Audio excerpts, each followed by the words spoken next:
Hello everybody, AFK Incon here, going over our North American SPL games for week 2 of the Smite Pro League World Season.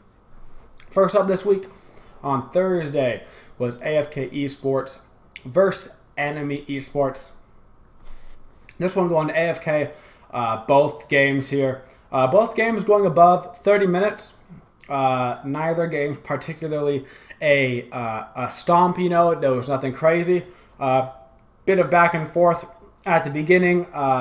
Leads taken slowly by AFK throughout both games. Not necessarily any crazy snowball moments as much as it was just kind of a slow-paced descent for Enemy.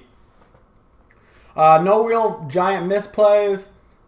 Nothing crazy. Cyclone playing extremely well in the first game, going 12-1-5 on Radataskar. Once again, playing extremely well in the second game on Hades, going 12-4-9. The standout player from that series of games. Definitely Cyclone spin, as is typical where games Cyclone participates in. So, nothing crazy there.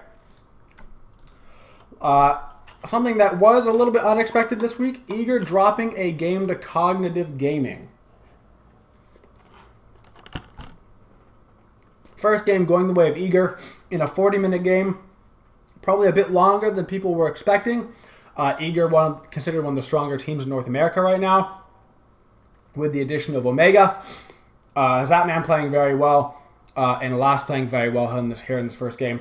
Zap going 4-0-16, Last going 8-4-8 on ISIS. Not necessarily poor play by Enemy as much as it was Eager just playing very well. Although in the second game, he kind of got flopped around a little bit. Eager didn't seem to be playing their game. DJ Pernicus going 6-2-5 on Thor Jungle, one of his comfort characters outside of like Radataskar, Kubrakan. The Ares play from Aurora very strong. I think was a bit unexpected. The Ares pick that was. A very aggressive character, can be very difficult to deal with in lane, particularly with a Geb. 1-1 split there, though. Cognitive taking an upset over Eager. Cloud9 versus Denial. Denial would have no such upset this week. Previously beating TSM, getting a game off of them, splitting that 1-1. Cloud9 not letting that happen. First game being closer than the second game. Only real performer, though, on Denial being Xing. Everybody else not having a very good time this week. Particularly, Walrus was getting camped by Andy. Andy turned into Weekend this week and decided he was just going to sit in the solo lane on Circuit. And he was just going to straight chill there and not even move from the solo lane. Although everybody on Cloud9 playing very well, just particularly Andy getting a lot of kills, a lot of ganking there on the Circuit, really showing the highlights of prime time Andy and why you have to be worried about him. But Cloud9 taking that series 2-0. Elevate versus Enemy going as expected here. Enemy winning 2-0 over Elevate. Elevate expected to be the bottom team in North America. Enemy actually doing pretty well right now.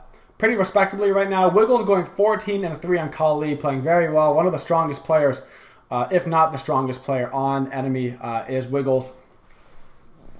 Getting ahead on that Kali, you get a couple kills in Kali early, really taking off and snowballing and carrying his team, particularly because the game went so late. 41 minutes really affected that game, really allowing him and of course Vedium to turn on Freya late game as well. 10-1-14 on Vedium, playing very strongly. Two very late game hyper carries. They actually been playing that combination a lot in a ranked as well.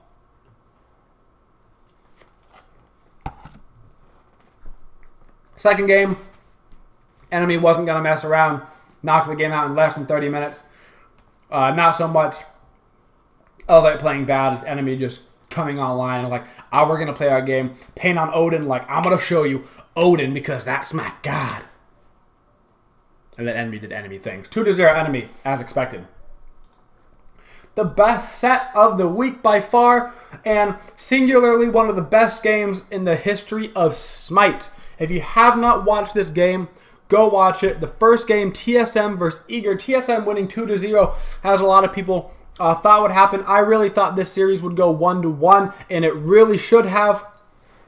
I'm not going to spoil the ending for you, but if you haven't watched the first Eager TSM game, you need to. It was one of the craziest set of circumstances we have ever seen in Smite. Absolutely insane. There you go. As far as the second game goes, I'm going to go right into that. Eager taking an early lead, taking buffs, really invading strong, playing very well. Unfortunately, Boosh just on point in the second game, and particularly Snoopy in both sets, landing insane snipes. He only missed like, I don't know, I think it was the second game where he only missed one snipe the entire game or something. Absolutely insane play from Snoopy. Shout out to Lasses though. Lasses playing very well in both sets here. Very, very well play. Good play from Lasses. Final game of the week. AFK Gaming versus Cognitive. AFK taking it 2-0 over Cognitive. Not a very exciting series to watch. The second series, an unfortunate set of circumstances causing Kabam to DC multiple times. Cognitive Gaming ran out of pauses. You cannot give pauses to an enemy team this year like you could last season. AFK Gaming not able to give any pauses over to Cognitive Gaming. Kabam coming back throughout and DCing multiple times. Both games ended up being a surrender from Cognitive Gaming. The second game being an earlier surrender because Kabam couldn't keep his internet connection stable. But that's how North America turned up this week, guys. Don't forget to watch my predictions video tomorrow. Our predictions did pretty well this week. Not as good as we'd like it to be, so we're going to try to predict even better next week. We got some more stuff. Don't forget to also watch the highlights from Europe. Check out how that went in my other video down in the panels. Have a twitching day, y'all.